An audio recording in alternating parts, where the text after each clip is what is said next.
کیا مجھے لازمی اپنی پچھلی فرض نمازیں ادا کرنی ہوں گی؟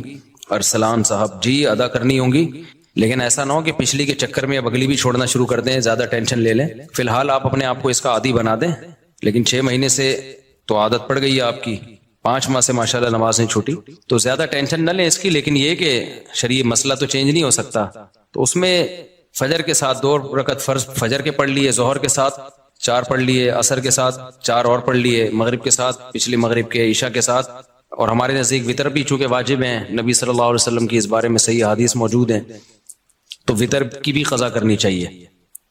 تو ایک دن میں کم سے کم 1 دن کی نمازیں پڑھ لیں آپ، تو اللہ نے چاہا تو انشاءاللہ یہ پوری ہو جائیں گی۔ مفتی صاحب کراچی کا اجتماع 25 جنوری کو ہے اور یہ بات پکی ہے، جمعرات مدنی مسجد میں بھی اعلان ہو چکا ہے، آپ اجتماع میں ضرور آئیں انشاءاللہ، صلو علی الحبیب۔ میرے بھائی چپل مدرسے میں 3 مہینے، کیا لکھا ہے یار، جیل مدرسہ میں، یہ کدھر ہے جیل مدرسہ؟ جیل مدرسہ میں 3 مہینے جیل کو چپل لکھا ہوا ہے، مہینے رہ کر آیا، آپ سے دعا کی درخواست ہے، دل سے دعا ہے جی۔ موجودہ حالات میں پتہ نہیں کس چیز کی دعا منگوا رہے ہیں، مجھے سمجھ میں نہیں آ رہا، بہرحال جو بھی ہے، موجودہ حالات میں اگر کوئی شخص حقوق اللہ اور حقوق العباد پورا کرتا ہو مگر اشاعت دین اور بقائے دین کی کسی بھی صورت کا حصہ نہیں بنتا تو کیا وہ گناہگار ہوگا؟ جی گناہگار ہوگا، کیونکہ نہی عن المنکر فرض ہے، تو ہر شخص پر اپنی استطاعت کے بقدر نہی عن المنکر فرض ہے۔ مفتی صاحب پیسے اکٹھے کرنے کی کوئی ترتیب بتائیں، میں کافی سالوں سے کوشش کر رہا ہوں مگر پیسہ نہیں آ رہا، مالدار نہیں ہو رہا۔ آپ پہلے سیونگ کرتے ہیں، 1 سال کا مال بیک اپ کرنا کیسا ہے؟ پیسہ کمانے کے طریقے ان لوگوں سے پوچھو جو پیسہ کما رہے ہیں، سمجھتے ہو؟ ہم تو نہیں کما رہے، سیدھی سی بات ہے، جو تھوڑا بہت تجربوں کے بعد ایک، یعنی کمانے کا مطلب کوشش نہیں کر رہے کمانے کی، ہمیں تو بغیر کوشش کے ہی مل رہا ہے، کیونکہ اب تجربے پہلے میں کر چکا ہوں، انویسٹمنٹ کے ڈبو چکا ہوں، پھر مجھے تعلقات کی بیس پہ ایسے ایماندار تاجر مل گئے کہ ان کے ساتھ جب انویسٹمنٹ کیا تو وہ ایمانداری کی بیس پہ انہوں نے مجھے نفع دینا شروع کیا۔ تو یہ ہر ایک کو یہ فیسلٹی ملتی نہیں ہے، سمجھتے ہو کہ نہیں سمجھتے؟ تو ایماندار لوگوں کا ملنا بڑا مشکل ہے۔ اب جب انسان کے تعلقات بہت بڑھتے ہیں تو پھر ایماندار لوگ اس کو لاکھوں میں 2-4 مل جاتے ہیں، اب آپ کو تو لاکھوں ملیں گے نہیں تو 2-4 کہاں سے ملیں گے اس میں؟ تو یہ جو ہے نا پیسہ کمانے کا، ان لوگوں سے پوچھو جو پیسہ کمانے کے طریقے جانتے ہیں۔ میری تو زندگی پیسے کو لات مارنے میں گزری ہے، نہیں کمانے میں گزری ہے۔ لوگ یہ سن کے حیران ہوتے ہیں مولوی صاحب باتیں کیسی کر رہے ہیں، اور یہ کوئی خوشی کی بات نہیں ہے کہ لات مارنے میں گزری، بے وقوفی کی ہے میں نے، لیکن کی ہے یہ کاروبار میں نے کیا تو جان کر اس کو ٹھپ کرنے کی کوشش کی۔ یعنی میرے پاس کسٹمر جب آتا تھا نا، 2007-8 کی بات کر رہا ہوں، میرا شہد کا بزنس تھا، گھر میں شہد کا اسٹاک پڑا ہوا ہوتا تھا، یہاں بندہ آ کے کہتا تھا جی کہ جی 1 کلو آپ بیری کا شہد، یہ کیش اماؤنٹ دے رہا ہوں آپ لے آئیں جا کے۔ میں کہتا اوپر کون جائے یار سیڑھیاں چڑھ کے جانا پڑے گا، لے کر آنا پڑے گا۔ تو میں کہتا تھا ایسا کریں آپ کل آ جائیں، کائنڈلی آپ کب آ جائیں؟ وجہ اس کی یہ تھی کہ مجھے یہ تھا کہ ناشتہ میں نے کر لیا، دوپہر کھانا میں نے کھا لیا، رات کا کھانا پڑا ہوا ہے، مدرسے سے اتنی تنخواہ مل رہی ہے کہ میرا راشن پانی 2 گھروں کا ہو جاتا ہے، مہینے کے بعد کچھ نہیں بچتا تو تنخواہ آ جاتی ہے۔ تو اور اگر جامعہ سے تنخواہ نہیں ملے، بعض دفعہ وہاں بھی حالات ایسے چلتے رہتے ہیں 2-2 مہینے، تو دکان والے سے اتنے تعلقات ہیں وہ کریڈٹ پہ دے دیتا ہے، جب 2 مہینے بعد تنخواہ ملے گی تو 2 مہینے کے اکٹھے پیسے نمٹا دیں گے اس کو۔ تو ایسے ہمارا حساب کتاب چل رہا تھا۔ تو مجھے یہ تھا کہ یار میری خواہش کیا ہے، گھر ذاتی گھر پراپرٹی تو میری خواہش نہیں ہے، ایک گھر مسجد نے دیا ہوا ہے، ایک جامعہ تو رشید مجھے اس کا رینٹ دیتا ہے، میں جامعہ میں ٹیچر ہوں، تو گھر کا رینٹ، وہ 2 بیویاں تھیں میری اس وقت، تو ایک کا رینٹ جامعہ دے رہا ہے، گیس بجلی کا بل، اور ایک گھر مجھے مسجد میں امامت ہے، تنخواہ تھوڑی ہے لیکن مجھے یہ سہولت ہے، انہوں نے گھر دیا ہوا ہے، اور مجھے کیا ضرورت ہے پیسہ، میری جو اپنی کھوپڑی تھی وہ یہ تھی۔ تو گھر میں آٹا، دال، گوشت، انڈا جو ضرورت ہوتی ہے، ہر روزانہ گوشت نہیں بنتا تھا، ہفتے میں 1-8 دفعہ گوشت بن جاتا ہے، بہت ہوتا ہے ہفتے میں، کیٹو ٹوپی ڈرامہ چھوڑ دو، کیٹو ڈائٹ یہ غریبوں کے کام نہیں ہے۔ غریب آدمی سب کچھ کھا کے بھی ٹھیک رہتا ہے، اور امیر آدمی روزانہ انٹرنیٹ پہ سرچ کر رہا ہوتا ہے کیا کھانا ہے، پھر بھی مر جاتا ہے بہت جلدی۔ تو ظاہر ہے ہم اپنی کیٹو بھی کھائیں گے تو اپنی حیثیت کے حساب سے کھائیں گے نا۔ تو ہفتے میں 1 دن ہمارے گوشت بنتا تھا اور 1 دن کڑھی بنتی تھی، دال چاول 1 دن، وہ ہمارا اس سیٹ اپ چل رہا تھا۔ صبح مجھے پراٹھے میں نہیں چھوڑ سکتا تو انڈے پراٹھے مجھے ہو جاتے تھے، تو میں سوچتا تھا یار میرا تو گزارا ہو رہا ہے، بچوں کی اسکول کی ہم نے ٹینشن لی نہیں، ہم نے کہا پیسے ہوں گے تو اسکول پڑھا دیں گے، نہیں تو بھائی ہوم اسکولنگ، گھر میں رہو بس پڑھو، جتنا اماں کو آتا ہے وہ پڑھا دے گی، جتنا ہمیں آتا ہے ہم پڑھا دیں گے۔ تو اب اس کے بعد مجھے جو میں دل کی، میرے جو دوست احباب ہیں نا ان سے آپ یہ پوچھ سکتے ہیں، آپ سمجھیں صاحب شو مار رہے ہیں، شو نہیں مار رہا، میں اپنی برائی کر رہا ہوں، یہ برائی سے کر رہا ہوں، یہ ٹھیک نہیں ہے، آپ ایسا نہ کریں کہ ہمارا اپنا مزاج ہمیشہ سے ایسا ہی رہا. تو اب یہ کہ یار کیونکہ اب پڑ ہی نہیں رہی سر پہ نا, کوئی ضرورت ہی نہیں آ رہی. جب پڑتی ہے تو پھر آدمی کمانے کے سوچتا ہے, پڑ ہی نہیں رہی سر کے اوپر. میری ضرورت تھی پراٹھا. مجھے یاد ہے جب میں نے دوسری شادی کا ارادہ کیا, اچھا پراٹھا بھی گھر کا نہیں, مجھے ہوٹل ہی کا پراٹھا چاہیے, گھر کا نہیں. گھر میں وہ مزہ نہیں آتا پراٹھے میں, جتنا بھی اچھا بنا وہ. ابھی میرے ساتھ بیٹھ کے پراٹھا کھاؤ تو تمہیں پتا ہے. ایک دن لاہور سے ایک بندے آئے, انہوں نے کہا یہ پراٹھے بیان میں بہت کرتے ہو. میں اس کو لے گیا ہوٹل میں, میں نے ناشتہ کرا, کہہ رہا یار واقعی ایسا پراٹھا آج تک میں نے نہیں کھایا. تو وہ بڑے پیٹ کے لیے بہت نقصان دہ ہوتے ہیں, لیکن یہ ذہن میں رکھیے گا, وہ سفید آٹے کے پراٹھے ہوتے ہیں, مزہ بہت ہے یار. ٹھیک ہے.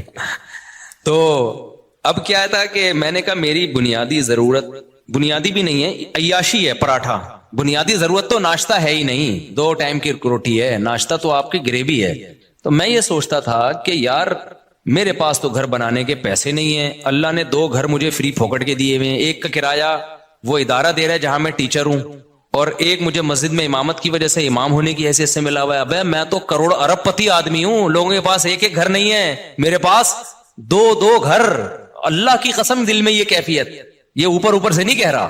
اور لوگ روتے ہوئے آ رہے ہوتے تھے, میں ذاتی گھر نہیں بنا سکا اور میرے پاس یہ نہیں. میں کہتا اس کو دیکھو پاگل آدمی. مجھے اس پہ ترس اس پہ نہیں آتا تھا ذاتی گھر نہیں ہے, مجھے اس پہ آتا تھا یہ بیوی بیچارے کی ایک ہی ہے. میں عیاشی کر رہا ہوں, میری بیویاں کتنی ہیں, 2 ہیں. تو رینٹ کے گھر تھے ہمارے, رشتے بھی ہم بیچتے تھے. تو کہ بھائی تیسری شادی کے لیے پیغام بھیجا, کہاں رکھو گے بھائی, وہ دوسری کو آمادہ کر لیا کہ تیسری کو اپنے ساتھ رکھ لے. انہوں نے کہا بھائی آج کل کوئی نہیں رہتا اس پہ میری بہت دنوں تک شادی نہیں ہوئی. پھر ایک دفعہ ہو بھی گئی تھی, ایک دفعہ ہوئی تھی تو تبھی ہوئی نا, پھر 3 وہ اسی ایام میں ہوئی ہے, انہی غربت کے ایام میں.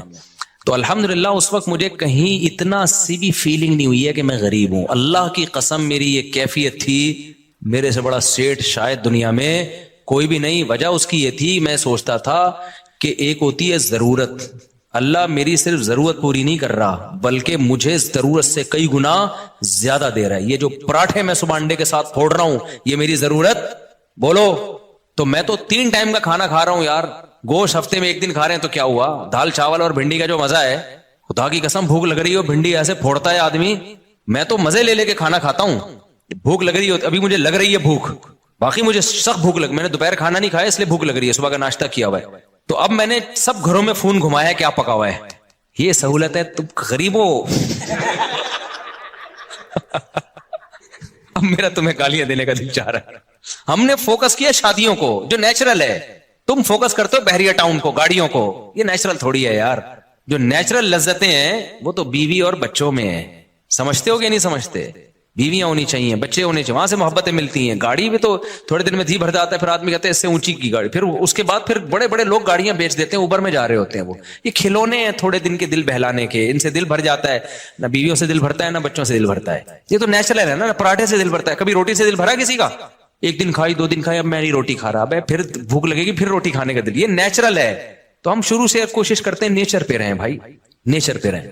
تو یہ تو بچکانا باتیں ہیں, گاڑی بنگلہ بحریہ ٹاؤن, پیسہ بہت دے دیا تو بنا لو, نہیں ہے تو یہ کوئی تھوڑی فضول چیزیں یار.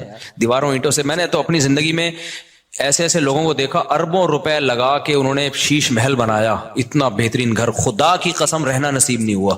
جس دن گھر تیار ہوا ہارٹ اٹیک ہوا, مر گئے. کاش وہ اربوں روپے لگا کے اپنی صحت کا خیال کر لیتے یا کچھ اور کر لیتے. تو وہ بچے بھی پھر وہ فری پھوکٹ کے پیسہ نا بیچ باچ کے کھا رہے ہوتے ہیں, عیاشیوں میں اڑا رہے ہوتے ہیں.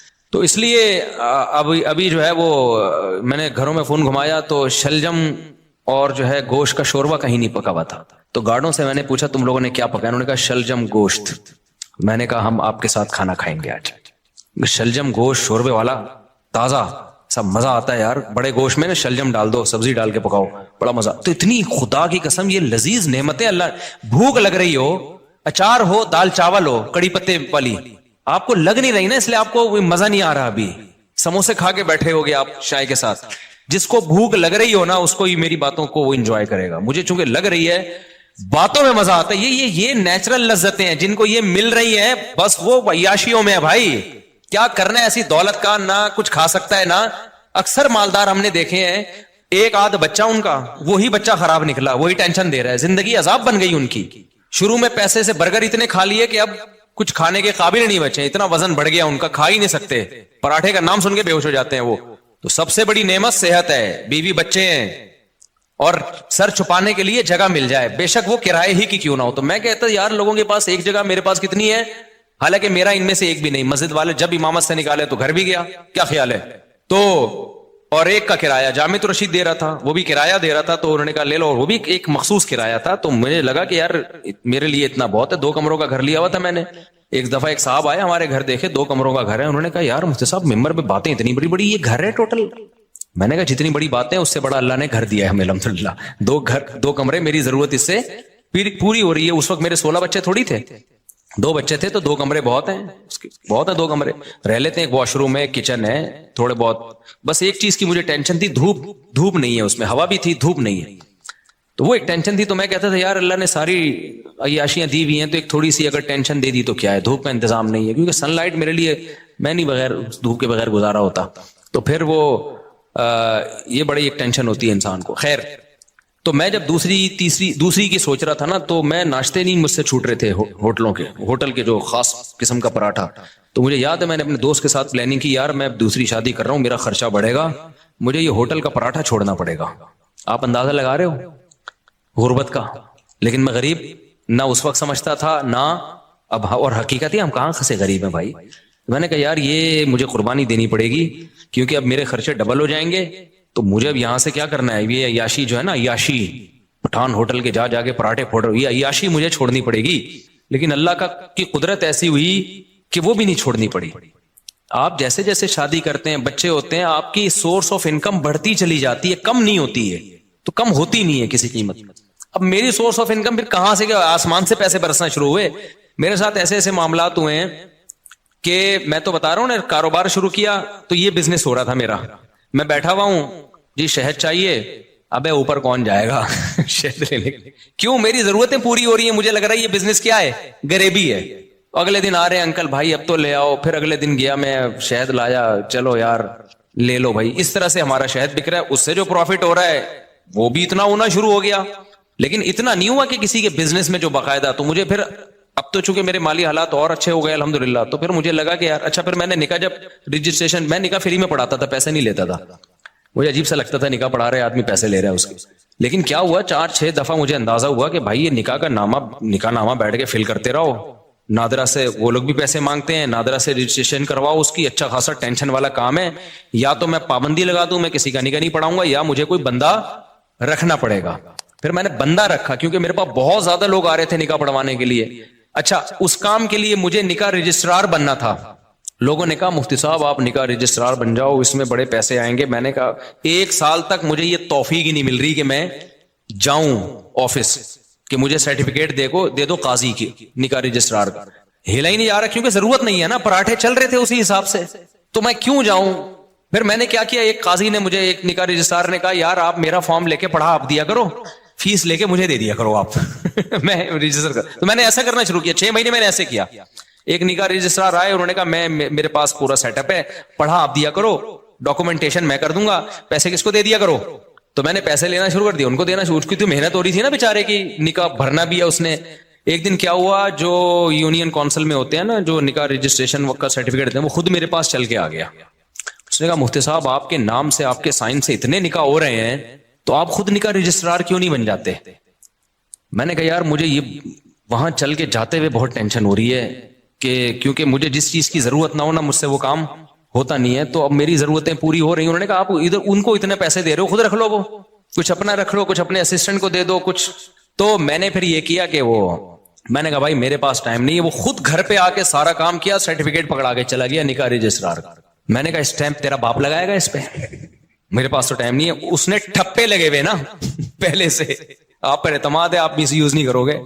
پھر میں نے ایک اسسٹنٹ رکھا, میں نے کہا نکاح کہ ساری ڈاکومنٹیشن تیرے ذمہ ہے, تو میں فیس لے رہا ہوں ان کو دینے کے لیے, پھر ظاہر ہے مجھے بھی بچتی ہے. تم اب اتنا بھی استغنا ٹھیک نہیں ہے نا, اتنا بھی شو مارنا ٹھیک نہیں ہے کہ جب کچھ ہو ہی نہیں رہا تو پھر جو رزق آ رہا ہے تو آنے دو. پھر ہم نے اس کی فیس رکھ دی, ہم نے کہا ٹھیک ہے بھائی اتنا تیرا, اتنا ٹائم تو لگ رہا ہے نا.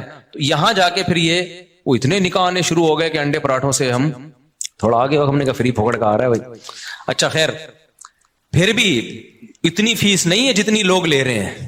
میں اپنے نام کی فیس لینا چاہوں نا, جو اللہ نے ٹوٹی پھوٹی ہم جیسے نالائقوں کو شہرت دے دی, تو اس اسٹیج پہ پہنچنے کے بعد قاضی کی فیس 1.5 لاکھ 2 لاکھ ہوتی ہے. ہماری فیس اس سال 10,000 ہوئی ہے. سمجھ رہے ہو؟ اور اس میں بھی لوگوں کو کہا ہوا ہے کہ کوئی بھی ایک دفعہ کہہ دے کہ میرے پاس نہیں ہے تو دوبارہ اس سے پوچھنے کی ضرورت نہیں ہے.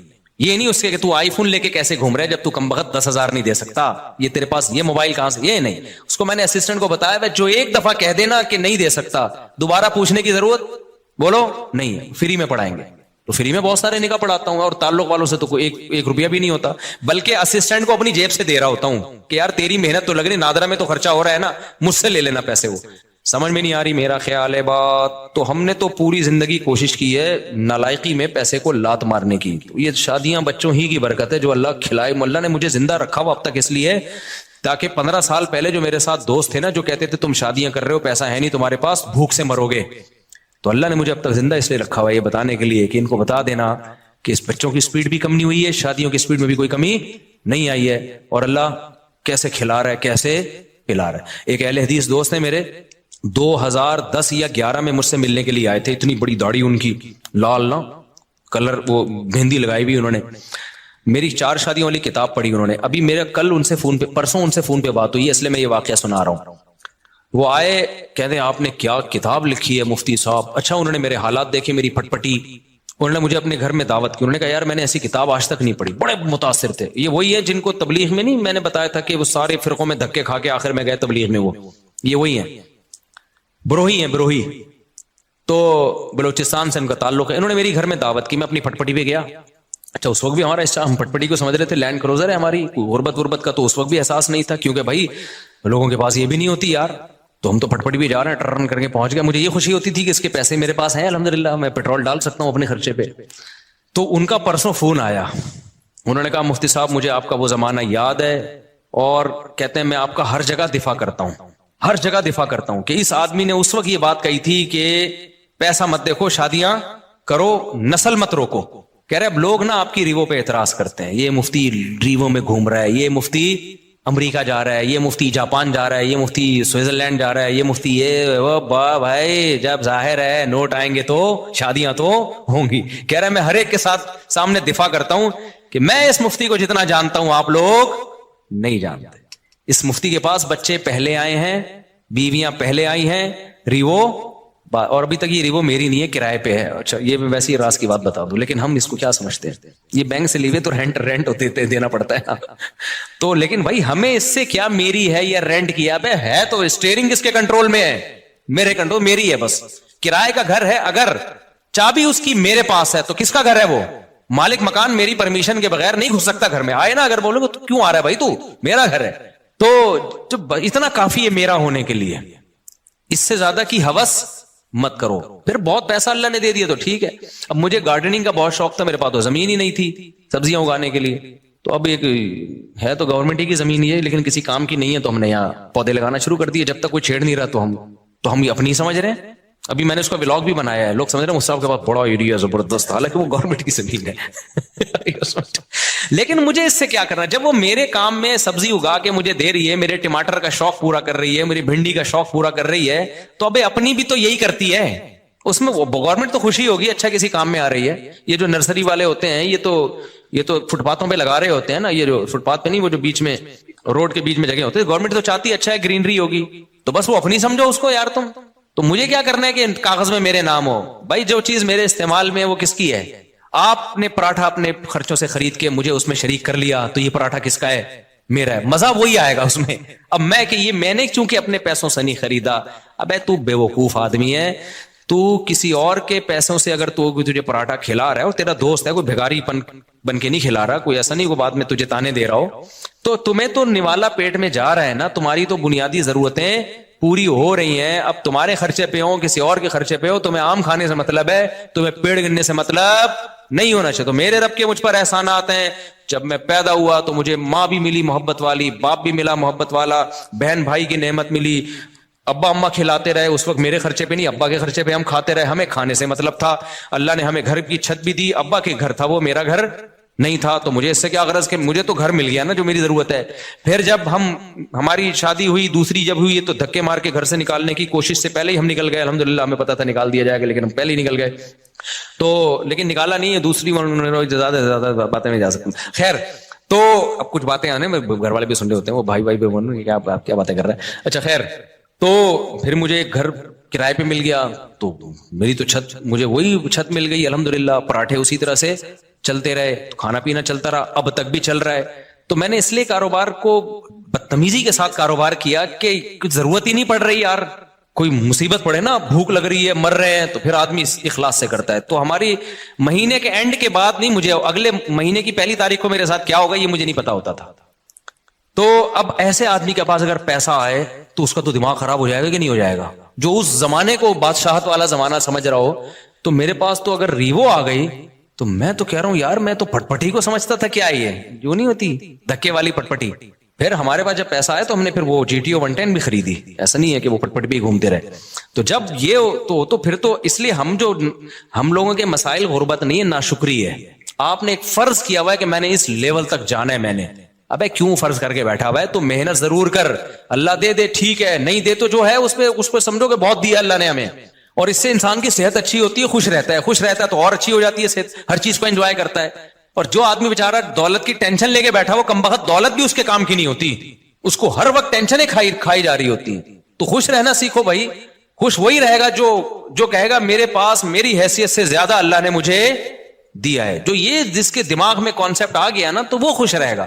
اور جو یہ سمجھنے لگا کہ میری ضرورت اتنی ہے, اللہ دے کم رہا ہے مجھے, تو بھی ٹینشن میں جاؤ گے. تو پراپرٹی کو ٹینشن نہ بناؤ, ذاتی گاڑی کو ٹینشن, بولو پیسہ کمانا نہ چھوڑ دو, پہلے ہی مرے ہوئے لوگ ہیں اور مر جائیں گے. ایسا نہ ہو میری موٹیویشن سے آپ سمجھے پیسہ غریب لوگ ہیں, ملک کا بیڑا غرق ہو رہا ہے, لوگوں کے پاس پیسہ آئے گا تو ملک کو بھی فائدہ ہوگا. پیسہ کوشش کرو ڈالر میں کماؤ, پاکستانی کرنسی میں پیسہ کمانے کا زکات دینی چاہیے ایسے آدمی کو جو یعنی کرنسی میں پیسہ کما رہا ہے.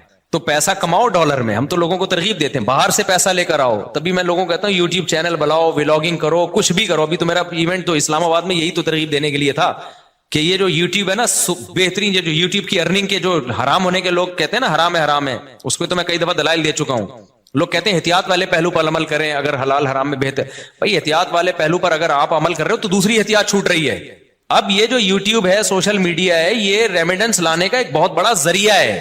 اگر آپ اسی کو حرام قرار دے دیا, ایک تو خالص حرام ہے, وہ تو کبھی بھی حلال نہیں ہو سکتا, لیکن اگر گنجائش کا پہلو نکل رہا ہے تو لوگوں کو دینا چاہیے.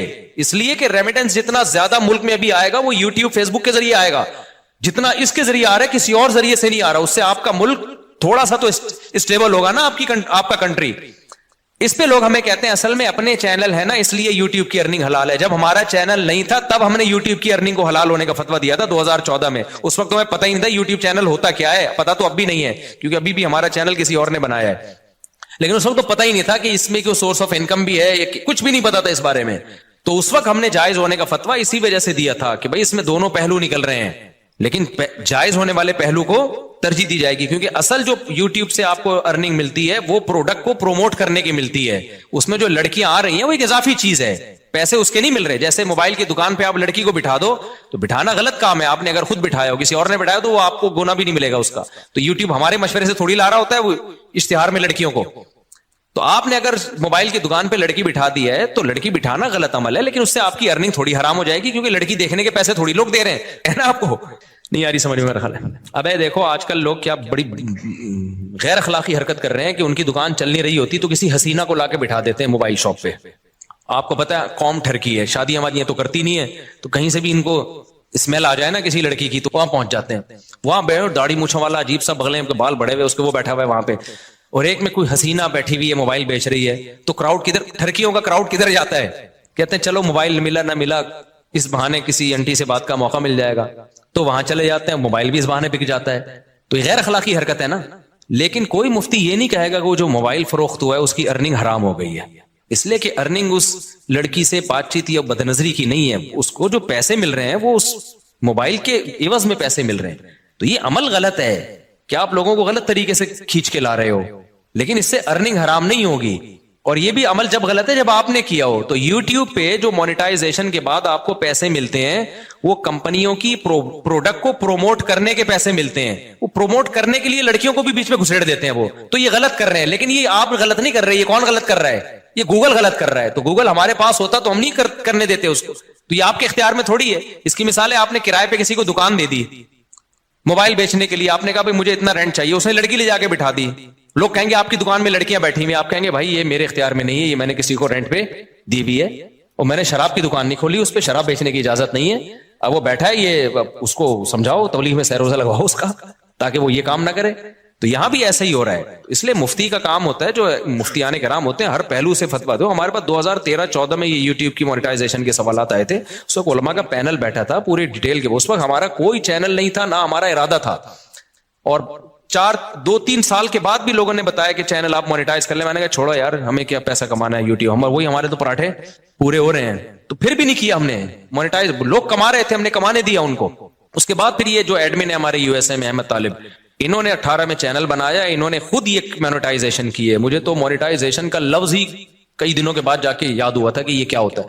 پھر پیسہ بھی انہی کے پاس جاتا ہے. انہوں نے کہا ہم نے وہ لوگ رکھنے, امپلائیز رکھنے چینل کو گرو کرنے کے لیے.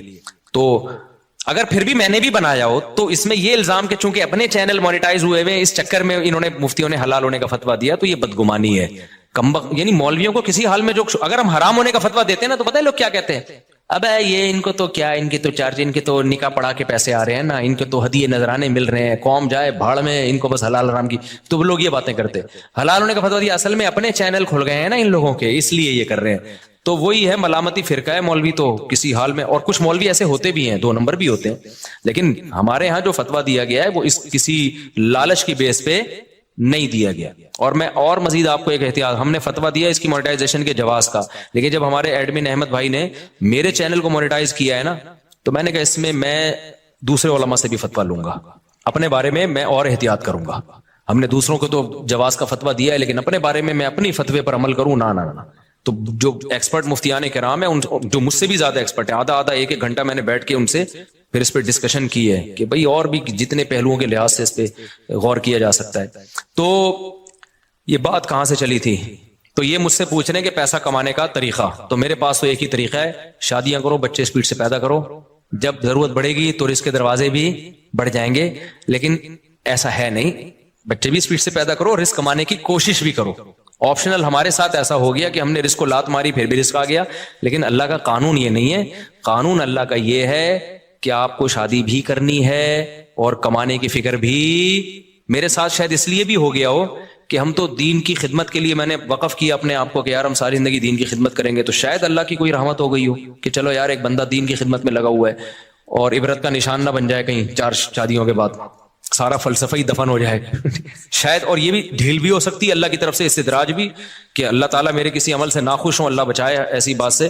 لیکن بہرحال اللہ کہ ٹھیک ہے ابھی کھا لے بیٹا, تجھے پکڑوں گا میں, اللہ بچا کے, یہ بھی ڈر لگتا ہے ہمیں. تو یہ بہت سارے ہو سکتے ہیں, لیکن جو شریعت کا اصول, قاعدہ اور ضابطہ ہے کہ جیسے نماز پڑھنا فرض ہے, رزق حلال کمانا اور اس کی کوشش کرنا بھی اسی طریقے سے فرض ہے. تبھی میں ان دنوں میں بھی تعریف کے طور پر یہ باتیں نہیں کرتا تھا. میں کہتا یار یہ میں نالائق ہوں, مجھے کرنا چاہیے, جو میرے بچوں کی سپیڈ اسی سپیڈ سے پیدا ہو رہے ہیں, تو مجھے ان کے فیوچر کی فکر کرنی چاہیے, کچھ کاروبار کرنا چاہیے, کچھ جو ہے نا کمانے کی فکر کرنی چاہیے.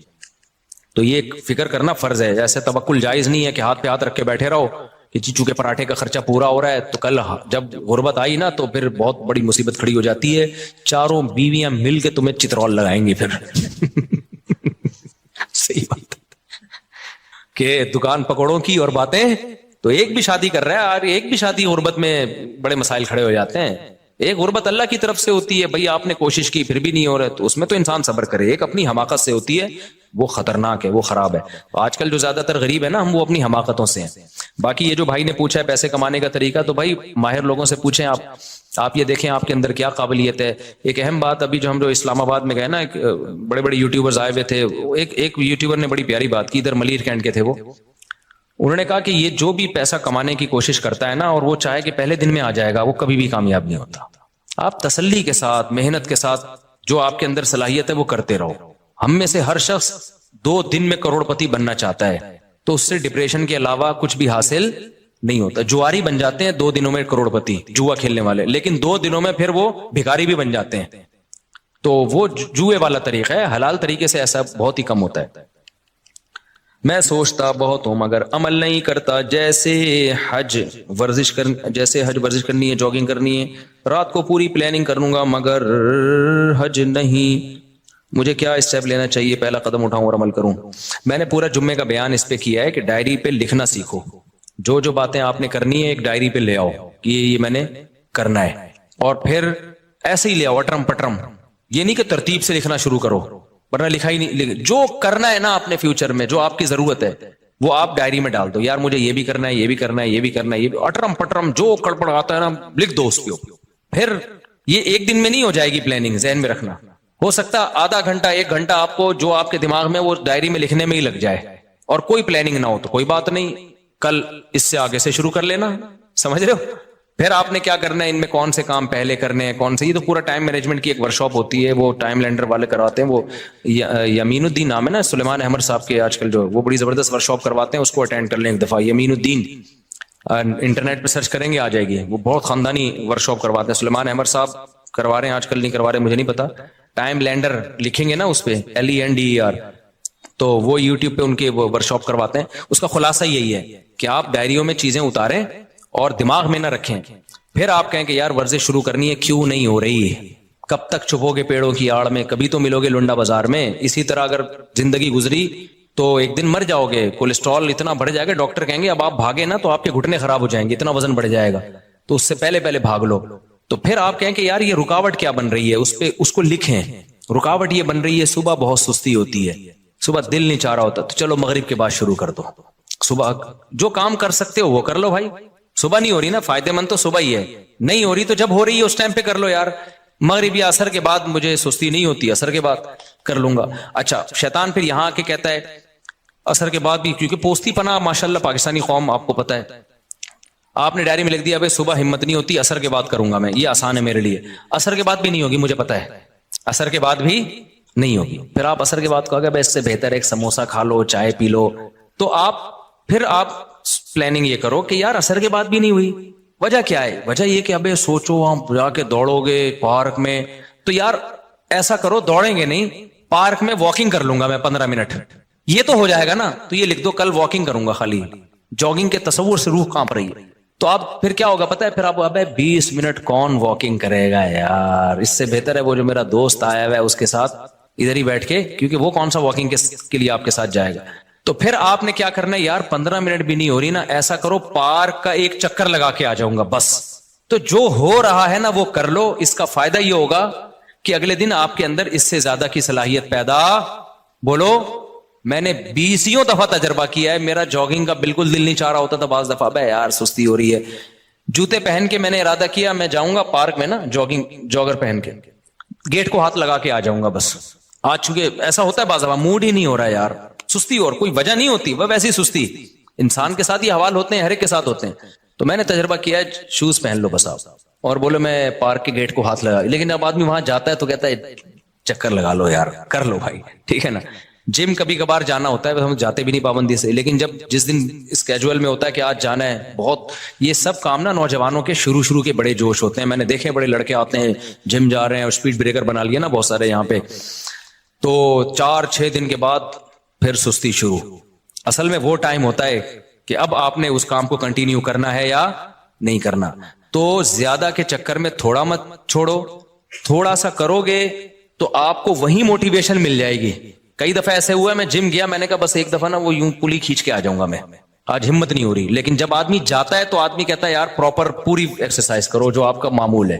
تو سستی کا علاج یہ ہے کہ شیطان آپ کو بیوقوف بناتا ہے کہ یہ کام بہت مشکل ہے. آپ شیطان کو ٹوپی کراؤ, آپ بولو میں کون سا پورا کام کر رہا ہوں بھائی, میں تو گیٹ کو ہاتھ لگا کے واپس آ رہا ہوں. بچپن میں گھنٹی بجا کے بھاگ جاتے تھے نا, تو پارک کی گیٹ کو ہاتھ لگا کے واپس آ جائیں گے. تو بس اتنا. جیسے نماز میں بھی یہی ہے, آپ کا نماز پڑھنے کا دل نہیں چاہ رہا, بہت ٹینشن ہے, حدیث میں یہ نسخہ سکھایا گیا ہے, فجر میں اٹھا نہیں جا رہا آپ سے, تو آپ یہ نہ بولو کہ میں بھی نیند قربان کر کے اٹھوں گا, واش روم جاؤں گا, پھر وضو کروں گا, پھر مسجد جاؤں گا, پھر 2 سنتیں پڑھوں گا, پھر 2 فرض پڑھوں گا, پتہ نہیں امام صاحب کتنی لمبی نماز. ایسے ہمت نہیں ہوگی. جو بے نمازی ان کو ہمت نہیں ہوگی. آپ کی رات کو آنکھ کھلی, آپ کو شیطان ٹوپی کرائے گا, اب اتنا نیک بن گیا تو اس سردی میں تو جائے گا یار, وضو کرے گا, پھر یہ وہ, اب چھوڑ یار. تو شیطان کو آپ ٹوپی کراؤ. آپ شیطان کو بولو میں اس ٹائم پہ بس اٹھ کے بستر پہ بیٹھ جاؤں گا, اس سے زیادہ میں کچھ بھی, میں ایک دفعہ بیٹھوں گا 5 منٹ بیٹھ کے دوبارہ لیٹ جاؤں گا. تو جب 5 منٹ بیٹھ جاؤ گے پھر شیطان کہتا ہے لیٹ جانا تو نے تو 5 منٹ کا بولا تھا. تو آپ نے شیطان کو ٹوپی کرانی ہے, آپ نے شیطان کو بولنا ہے, اردو میں بات کرو شیطان سے, شیطان کو آپ نے بولنا ہے کہ یار جب اٹھ ہی گیا ہوں تو واش روم جانے میں کیا جا رہا ہے, تھوڑا ریسٹ ریلیکس ہو جاؤں گا. عام طور پر صبح وقت تھوڑی بہت پیشاب کی حاجت ہر ایک کو ہوتی ہے عام طور پر, نہیں تو یار جا رہا ہوں واش روم کو نلکے کا ہاتھ لگا کے آ جاؤں گا. تو آپ ایک دفعہ واش روم سے فارغ ہو کے آ جاؤ. پھر شیطان کہے لیٹ جانا, کہ میں لیٹ رہا ہوں, صرف وضو کروں گا, وضو کر کے لیٹ جاؤں گا بس, اور کچھ نہیں کرنا میں نے. میں آپ کو یقین سے کہوں آپ صرف وضو کرو, اس کے بعد آپ بالکل فریش. بولو گے یار وضو بھی ایک دم, شیطان مایوس ہونے لگتا ہے. شیطان بولتا ہے بھائی اتنی ٹوپیاں مجھے آج تک کسی نے نہیں کرائی ہیں, کہیں اور جا کے دال گلاؤ, یہ بندہ بہت ڈھیٹ ہے. آپ جب وضو کر لو گے نا فریش ہو جاتا ہے آدمی. حدیث میں آتا ہے 3 گریں شیطان لگا دیتا ہے, تو وضو کے بعد تیسری گرہ بھی کھل جاتی ہے, فریش ہو جاتا ہے. پھر آدمی آتا ہے اور شکر ادا کرتا ہے یار کتنا اچھا کام میں نے کیا, زندگی میں پہلی دفعہ میں نے کسی اچھے کام سے دن کی ابتدا کی ہے. تو یہ خوب یاد رکھو, کم ہمتی کا علاج یہ ہے کہ کام اسٹارٹ کر دو آپ. اور جن کی پڑھائی میں دل نہیں لگتا نا, ان کا بھی یہی اصول ہے. پڑھائی میں دل نہیں لگتا, کوئی بات نہیں, آپ میز کرسی لے کے کتاب لے کے بیٹھ جاؤ بس. اب بولو کہ کتاب کو ایک دفعہ کھولوں گا بند کر کے واپس چلا جاؤں گا. میں یقین سے کہتا ہوں جب آپ بیٹھ جاتے ہو نا, کتاب کھول دیتے ہو, اور قریب کی نظر کمزور ہے تو چشمہ بھی لگا لیتے ہو, تو بس آدھے سے زیادہ کام ہو گیا. تو یہ جو سوچتا ہے نا کہ میں یہ کر لوں گا, میں یوں کر لوں گا, اتنا نہیں. ہم لوگ بہت سست لوگ ہیں, ہم لوگ کو بہت زیادہ آگے جانے کی ضرورت نہیں ہے. آپ پلان بڑے بناؤ, لیکن اس کی جو کام کی ابتدا ہوگی نا وہ اسی سے ہوگی. جاگنگ نہیں ہوتی واکنگ کر لو, واکنگ نہیں ہوتی پارک کے گیٹ کو ہاتھ لگا کے واپس آ جایا کرو روزانہ, لیکن اس کو پابندی کرو. پھر یہ بھی نہیں ہوتا تو تھوڑا سا گلی میں یوں تھوڑا سا نکلے, پارک کی طرف جا کے واپس آ گئے. یہ بھی نہیں ہوتا تو شرم سے ڈوب کے مر جاؤ. پھر آپ چھوڑ دو کہ آپ دنیا میں کچھ کرو گے, صحیح ہے نا. پھر بہتر ہے چلو میں پانی لو اور ڈوب کے مر جاؤ, کیونکہ اتنے سست ہوتے ہیں نا. وہی مجھے یاد آتا ہے, ایک بچہ بڑا سست تھا, ابا بیزار آ گئے یار کمبخت کوئی کام کرتا ہی نہیں ہے. تو ابا ایک مشین لے آئے. ابا نے کہا بیٹا میں نے تیرے کام آسان کر دیے, بٹن دبائے گا جو کام کہے گا وہ ہو جائے گا. بٹن دبا دیا روٹی آ جائے گی, بٹن دبا دیا کپڑے آ جائیں گے. وہ بچہ کہتا ابا بٹن کون دبائے گا, یعنی بٹن دبانے کے لیے ایک الگ مشین لے کر آؤ. تو یہ چل رہا ہے مارکیٹ میں. بس جلدی مسائل ختم کر دوں میں. مفتی صاحب سب سے پہلے السلام علیکم, ایزی پیسہ میں لون لینا جائز ہے یا نہیں؟ دیکھو ایزی پیسہ یا جائز کیش میں جو آپ لون لینا, ہاں وہ جو لون لیتے ہیں نا وہ لون نہیں ہوتا, وہ آپ کو فری وہ کالز دی جاتی ہیں جس کے جو مہنگی کر کے دی جاتی ہیں, اس کو وہ لون سے تعبیر کرتے ہیں کہ آپ 100 روپے کا بیلنس ڈلوا لیں. حالانکہ بیلنس نہیں آتا, 100 روپے میں جتنے کال کے یونٹ ملنے چاہیے نا, جو 80 روپے میں ملنے چاہیے وہ 100 روپے میں مہنگا کر کے دے رہے ہوتے ہیں آپ کو. تو یہ لون نہیں ہے, لون تو کوئی پیسہ دے رہا ہو نا, یہ پیسہ تھوڑی, یہ تو آپ کو کالز بیچ رہے ہیں, مہنگی کر کے بھیج رہے ہیں آپ کو کالز کے یونٹ, کیونکہ چیز ہمیشہ کیش پہ سستی ہوتی ہے اور کریڈٹ پہ مہنگی ہوتی ہے. تو یہ جائز ہے, اس میں کوئی حرج نہیں ہے, وہ لون نہیں ہے. ہم نے ہر طرح سے اپنے بھائی کو سمجھا دیا کہ کام کرو, صلواتیں بھی بہت سنائی, وہ آپ کے بیان میں موجود ہیں, ان کی اصلاح کر دیں, کام کر لیں, بیوی بچوں کی ذمہ داری اٹھا لیں. جب وہ کسی کام کے نہیں تھے ان کی شادی کیوں کرائی, یہ بھی تو بڑا مسئلہ ہے نا. جب بندہ کچھ کر کے ہی نہیں دے رہا, آپ اپنی ذمہ داری پہ شادی کرا لو گے تو اس کو جو موٹیویشن ایک ملتی کہ یار میں اچھا کماؤں گا تو اچھا رشتہ ملے گا, وہ موٹیویشن بھی گئی, تو اور سست ہو جائے گا. آپ جو بھی بیٹھے ہوئے معذرت کے ساتھ, تو ہمیشہ شادی کرائیں, اپنے خرچے پہ بھی کرائیں, لیکن اس بچے کی جو آپ کو لگے کہ یہ کچھ کرے گا, کہ اسٹائل سے لگ رہا ہے کہ کچھ, یہی نہیں کہ صرف 16 بچے پیدا کرے گا یہ کیونکہ لوگ کہہ رہے تھے کہ آج آپ کیا کام کریں گے, بھائی آپ میں 18 بچے پیدا کر کے دکھاؤں گا. تو یہ بھی ایک کام ہے. وہ گلگت میں نہیں, وہ ایک صاحب ملے تھے, ان کے 28 بچے تھے, 4 بیویاں. تو میں نے ان سے پوچھا آپ کیا کرتے ہیں, یعنی اس کے علاوہ اور کیا کیا کام ہیں آپ کے. پھر انہوں نے بتایا کہ میں یونیورسٹی میں پڑھاتا ہوں, عالم بھی ہیں, مسجد کے امام بھی ہیں, یونیورسٹی میں بڑے بہت سارے کام کر رہے تھے. میں نے کہا یار یہ تو اس کے علاوہ بھی آپ اتنے ماشاءاللہ کام کر رہے ہیں, تو خالی یہ نہیں کرنے, دوسرے کام بھی کرنے ہیں. تو ہم جو فیملی پلاننگ کے خلاف ہے نا, تو خلاف کا یہ مطلب نہیں کہ صرف یہی کام کو فوکس کریں, آپ نے دوسرے کاموں کے ساتھ نسل کو روکنا نہیں ہے. جتنی اللہ اولاد دے دے تو لے لینی ہے وہ اولاد, اس کے بڑے فائدے ہیں. اچھا بھائی صلوات کام نہیں کرتے. بھائی دیکھو اس طرح کے جو لوگ ہیں نا یہ واجب الچترول ہوتے ہیں. میں نے کئی بار ایک واقعہ سنا ہے, میں نے جیسے بتایا نا ایسے پلاننگ کریں, پارک کو ہاتھ لگا کے آ جائیں, اتنا تو کرنا پڑے گا نا, تو آہستہ آہستہ موٹیویشن ملتی ہے. جو اتنا بھی نہ کر رہا ہو اس کا حل میں ایک دفعہ بیان میں بتا چکا ہوں.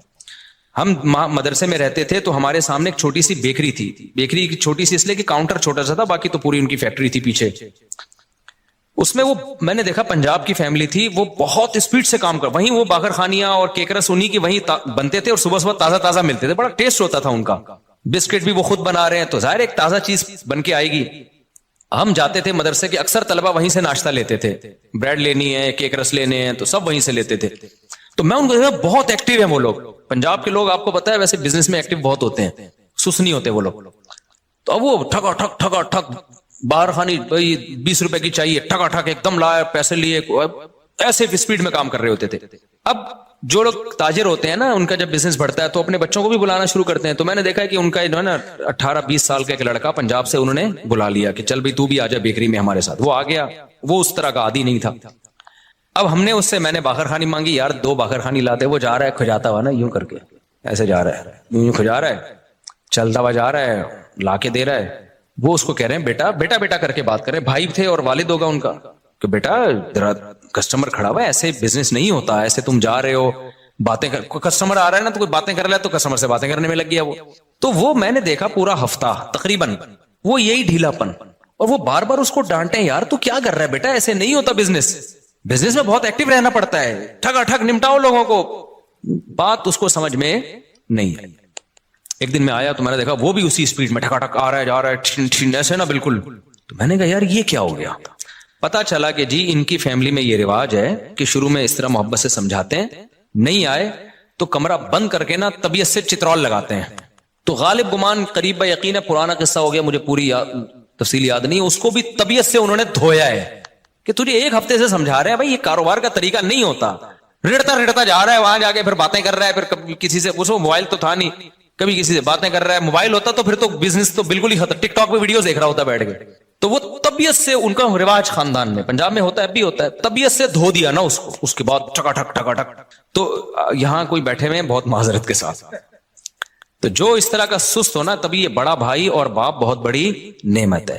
یہ جو موٹیویشنل اسپیکر سے جو چیز نہیں, اچھا یہ موٹیویشنل اسپیکر جو ہوتے ہیں نا, جو بتا رہے ہیں ایکچولی ہم نے اسٹرگل, ان کی بھی پیٹے ہوتے ہیں بچپن میں, ابا نے پیٹا ہوتا ہے ایک دفعہ طبیعت سے تو ٹھیک ہو گئے تھے, تو وہ پٹنے کا واقعہ نہیں بتا رہے ہوتے, یہ بتاتے ہیں ایکچولی ہمیں بھی یہ اسٹرگل کی, ہم نے, قوم سست ہے, اس میں کوئی اسٹرگل والا اس ماحول میں پیدا, میں خود بھی پٹا ہوں, صحیح ہے نا, جو میں آج باتیں کر رہا ہوں بیٹھ کے, میں بھی بڑا سست تھا, کام ہی نہیں ہوتے تھے, سستی, اسکول نہیں جا رہے, ابا لاتے تھے پائپ پکڑ کے کوڑ دیتے تھے, تو 1 ہفتے کا تک الحمدللہ انرجی پیدا ہو جاتی تھی, 1 ہفتے تک ہم بالکل فٹ فاٹ. پھر آہستہ آہستہ ڈھیلا پن آ رہا تھا, پھر ابا ایک دم چترول لگا دیا کرتے تھے, کبھی بھائی لگا دیتے تھے.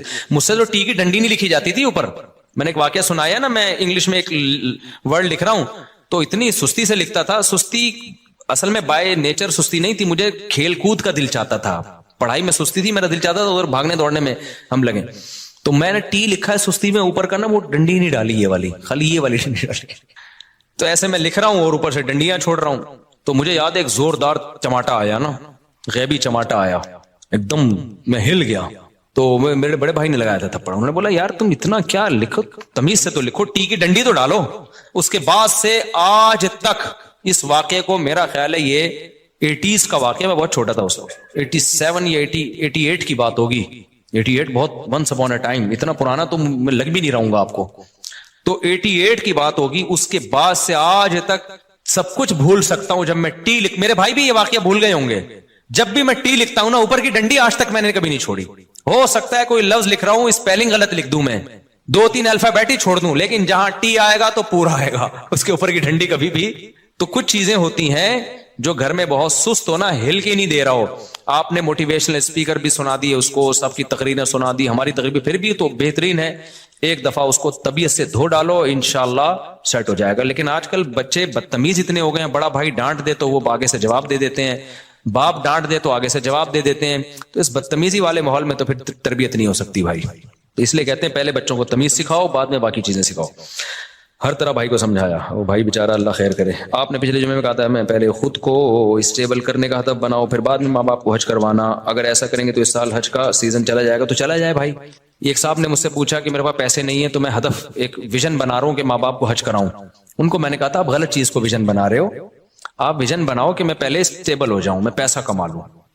تو اس کے طریقے, جب پیسہ آئے گا تو پھر آپ نے دیکھنا ہے کہ اب آنے کے بعد کیا کیا کرنا ہے. اب کیونکہ اگر آپ نے حج کو ویژن بنایا اور آپ کے پاس پیسہ آیا اور آپ نے حج میں خرچ کر دیا تو ہو سکتا ہے اس سے زیادہ ضروری چیزیں رہ جائیں. کل آپ لوگوں کے سامنے بھیک مانگ رہے ہو, حج تو حاجی تو ہو گئے آپ, تو پہلے تو ایک اسٹیبل تو ہو جاؤ نا. غریب آدمی پہ حج تھوڑی فرض ہے. اب غریب آدمی پلاننگ کر رہا ہو حج کی, تو پلاننگ میں پہلے یہ دیکھنا ہے کہ الاہم فالاہم, حج ہے ہر ایک پہ فرض. اگر ہر ایک پہ فرض ہوتا نا پھر آپ بناتے, یا جن پہ فرض ہو گیا وہ تو ضرور پلاننگ کریں حج کی, لیکن جن پہ حج فرض ہی نہیں ہے. ہمارے ایک جاننے والے ہیں, غریب آدمی, مجھے پتا ہے بیچارے کی تھوڑی سی تنخواہ ہے اور ابھی اس کی عمر ہے آگے ترقی کرنے کی. اس نے اتنے سال پیسے جمع کر کے نا عمرے کے پیسے جمع کیے, بہت اچھا جذبہ تھا اس کا. میں نے کہا دیکھو آپ ابھی ایک غریب آدمی ہو اور آپ کی ابھی شادی ہوگی, آپ کے آگے اولاد ہوگی, اتنی مشکل سے آپ نے پیسہ جمع کیا. عمرہ کرنا یقیناً بہت بڑی عبادت ہے, لیکن جتنی گنجائش ہے اس حساب سے آپ پلاننگ کرو نا. آپ تہجد میں کچھ فوکس کر لو, آپ کچھ صدقہ خیرات کر لو. عمرہ تو مالدار لوگوں کا کام ہے. تو آپ کی, مجھے پتا تھا اس بیچارے کی محدود آمدن ہے. میں نے کہا آپ کو اللہ نیت ہو گئی نا ثواب دے دے گا, یہ پیسے کسی کاروبار میں لگا دو فی الحال. جب پیسہ آئیں گے تو حج بھی ہوتے رہیں گے, عمرے بھی ہوتے رہیں گے انشاءاللہ. اور جو ہے وہ سیروزہ لگا لو تبلیغ میں تاکہ دین پہ قائم رہنے کی توفیق ملے. تو عمرہ کرنے سے میں نہیں روک رہا آپ کو, لیکن میں روک رہا ہوں ایسی چیز سے. دیکھو اس کی مثال ایسے جیسے نبی کی خدمت میں ایک صحابی آئے سارا مال لے کے کہ سارا صدقہ ہے, آپ نے منع کیا کہ سارا صدقہ مت کرو. اب اشکال ہوا لوگوں کو, ابو بکر کا تو سارا مال قبول کر لیا. بھائی ابو بکر کا جو توکل ہے وہ لیول اور ہے, اور ہر ایک کا لیول توکل کا ابو بکر جیسا نہیں ہوتا. تو ہمارے نبی نے صحابہ کو سارا مال صدقہ کرنے کا حکم نہیں دیا, فرمایا اپنے گھر والوں کے لیے رکھو, کل مسائل آ سکتے ہیں, لوگوں کے سامنے ہاتھ پھیلانے پڑیں گے. اب آپ کی ارننگ بہت تھوڑی سی تھی, آپ نے اتنے پیسے جمع کر کے عمرے پہ خرچ کر لیے سارے. اس کے بعد کل آپ کے پاس حالات ایسے آ گئے, آپ لوگوں سے بھیک مانگتے پھر رہے ہو, تو عمرہ فرض تو نہیں ہے نا. تو اس لیے میں نے ان کو منع کیا. اب کوئی ہو سکتا ہے کوئی میری وہ بات کو سن کے بولے یار مفتی صاحب عمرے سے روک رہے ہیں لوگوں کو. عمرے سے نہیں روک رہے, ہمیں پتا ہے اس بیچارے کی ابھی کم عمری ہے, یہ جذبہ اس کا اچھا ہے, لیکن اس میں وہ فقہی بصیرت نہیں ہے. کل اس کے حالات, کل ماں باپ اتنے تانے دیتے ہیں, آج آپ کے پاس پیسے نہیں ہے تو ماں باپ کی آنکھوں کا تارا بھی وہی ہے. تہجد میں دعائیں بھی اس بچے کے لیے ہوں گی جو پیسے کما کے لا رہا ہو. تو فرض ہوتا نا پھر تو کرنا ہی کرنا ہے. جب فرض نہیں ہے تو نوافل پہ وہ پیسہ خرچ کرے جس کے پاس اضافی پیسہ ہو, پھر وہ کرے. پھر آپ حج جب فرض ہو جائے تو حج تو کرنا ہی کرنا ہے. تو جن کے پاس کچھ مالی گنجائش ہے وہ تو حج کی پلاننگ کریں. جو کھانے کو مسائل چل رہے ہیں, غربت مہنگائی ہے, تو پھر حج کی پلاننگ کے بجائے آپ پیسہ کمانے کی پلاننگ کر لو. ایک واقعہ سنا کے ہی میں بات ختم کرتا ہوں. مجھے یاد ہے ہمارے ایک دوست تھے, ان کا بیوی سے بڑا جھگڑا چل رہا تھا. وہ میرے استاذ کے پاس آئے, انہوں نے کہا میں چاہتا ہوں اپنی بیگم کو حج کرا دوں تاکہ بیگم کا مجھ پر, میرا اور بیگم پر ایک احسان ہو جائے گا, تو ہو سکتا ہے تعلقات اچھے ہو جائیں. انہوں نے کہا بھائی اگر تعلقات اچھے کرانے کے لیے بیگم کو حج کرا رہے ہو نا, تو حج کے بجائے پراپرٹی لے کے بیگم کو گفٹ کر دو, اس سے بہت اچھے تعلقات ہو جائیں گے. اتنی نیک بیگمات آج کل مارکیٹ میں شارٹ چل رہی ہیں ٹھیک ہے نا, کہ حج کرنے سے وہ زیادہ خوش کس سے ہوگی کہ مجھے پراپرٹی مل گئی. ہاں اتنی مہنگی پراپرٹی کہ بیگم کے پاس جانے گا, بیگم پہ حج فرض ہو جائے تو وہ تو پھر ایک الگ بات ہے نا. پھر تو وہ بیگم کو واجب ہو جائے گا کہ بیچ کے حج کرے وہ, یعنی اس سے تھوڑی سستی ہو. تو میں بیٹھا تھا, میں نے کہا اس کا حج کا اچھا ویژن تھا, لیکن کتنے بڑے بزرگ اس کو روک کس سے رہیں گے. تمہارا مقصد کیا ہے؟ تعلقات اچھے کرانا نا. تو بیگم کو حج کرا کے آج کل اتنے اچھے وہ ہوتے ہیں, لیکن بہت نیک بیگمیں ہونی چاہیے اس کے لیے. ورنہ آج کل بیگم کہتی ہے ہمیں گولڈ بنا کے دے دو, ہمیں کوئی پراپرٹی لے کے دے دو, تو تعلقات اچھے اس سے ہوں گے. اور جب ایک دم اچھے تعلقات ہو جائیں گے نا, پھر حج پہ جاؤ گے تو وہاں بھی آپ کے ساتھ اچھا گزارا ہوگا. بھی پھڈے ویسے ہی چل رہے ہیں, حج پہ لے گیا نا تو یہ تعلقات, حج پہ تو تعلقات اتنی ٹینشن ہوتی ہے اور تعلقات خراب ہونے کا خطرہ ہوتا ہے. عرفات کے میدان میں اور مزدلفہ میں بڑے مسائل ہوتے ہیں, پیدل چلنا پڑتا ہے. تو مجھے ان کی فقہی بصیرت پہ بڑا رشک آیا کہ یار ظاہر پرست آدمی تو کہے گا حج سے روک رہے ہیں, لیکن عقل مند کہے گا بھائی یہ ایک ایسے کام سے روک رہے ہیں جس سے میاں بیوی کے تعلقات اچھے ہونے کے بجائے خراب ہونے کا. ہاں جن کے پاس بہت زیادہ, اس کے پاس محدود آمدن تھی, زیادہ پیسہ نہیں تھا, لیکن جن کے پاس زیادہ پیسہ ہے وہ ضرور بیوی کو حج کرائے, اس سے تعلقات اچھے ہی ہوں گے. کیونکہ ان کے گھر میں مسائل غربت مہنگائی کے چل رہے ہیں, ٹائم پہ راشن نہیں آ رہا, اور باتیں ہو رہی ہیں بیگم کو حج کرانے کی. تو وہ عالم کو پتا تھا ان کے گھر میں مالی وسائل زیادہ نہیں ہے ان کے پاس, تو اب وہ پیسہ جمع کر کے حج کرا کے تعلقات اچھے کرانا چاہ رہے ہیں. تو ظاہر ہے وہ تو جب دوبارہ حج کے بعد آئیں گے, جب ٹماٹر کے پیسے نہیں ہوں گے, سارے تو آپ نے حج پہ لگا دیے, بھنڈی کے پیسے نہیں ہوں گے, تو اور لڑائیاں ہوں گی. بیگم کہے گی حج گیا ایک طرف, بھائی مجھے کھلا بھائی تو اس لیے جو محدود آمدن جن لوگوں کی ہے تو وہ ایسی پلاننگ نہ کریں, وہ پہلے آمدن بڑھائیں. جب آمدن آ جائے گی تو پھر اس میں کہیں کہ یار سب سے پہلے کس کو فوکس کرنا ہے؟ حج کو, اللہ کے گھر کی زیارت کو. میرے ساتھ اللہ کا کتنا بڑا احسان ہے. میری اب دنیا میں ٹریولنگ شروع ہوئی, میں نے اللہ سے دعا مانگی, اللہ سب سے پہلا بیرون ملک سفر میرا بیت اللہ کا ہو. تو میری ایک تمنا تھی کہ سب سے پہلا میرا سفر ملک سے باہر حج کا سفر ہونا چاہیے. تو اللہ نے وہ الحمدللہ قبول کی. میں دنیا میں جہاں بھی گیا ہوں سب سے پہلا میرا سفر ہوا حج کا. اور میں نے یہ بھی کہا اللہ میں نے عمرہ بھی نہیں کرنا, مجھے پہلے حج کرا. فرض پورا ہوگا تو پھر مجھے عمرہ کرنے میں بھی مزہ آئے گا, بھائی ایک ذمہ داری پوری ہو گئی ہے. تو اللہ نے کہا میرے پر احسان ہوا کہ میرا پہلا سفر جو ملک سے باہر ہوا, وہ ایک اور سفر بھی ہوا تھا, وہ زیادہ ڈیٹیل میں نہیں جاؤں گا میں اس کی. تو جو آفیشلی جو سفر ہوتا ہے نا وہ ہوا میرا, وہ حج کا سفر ہوا.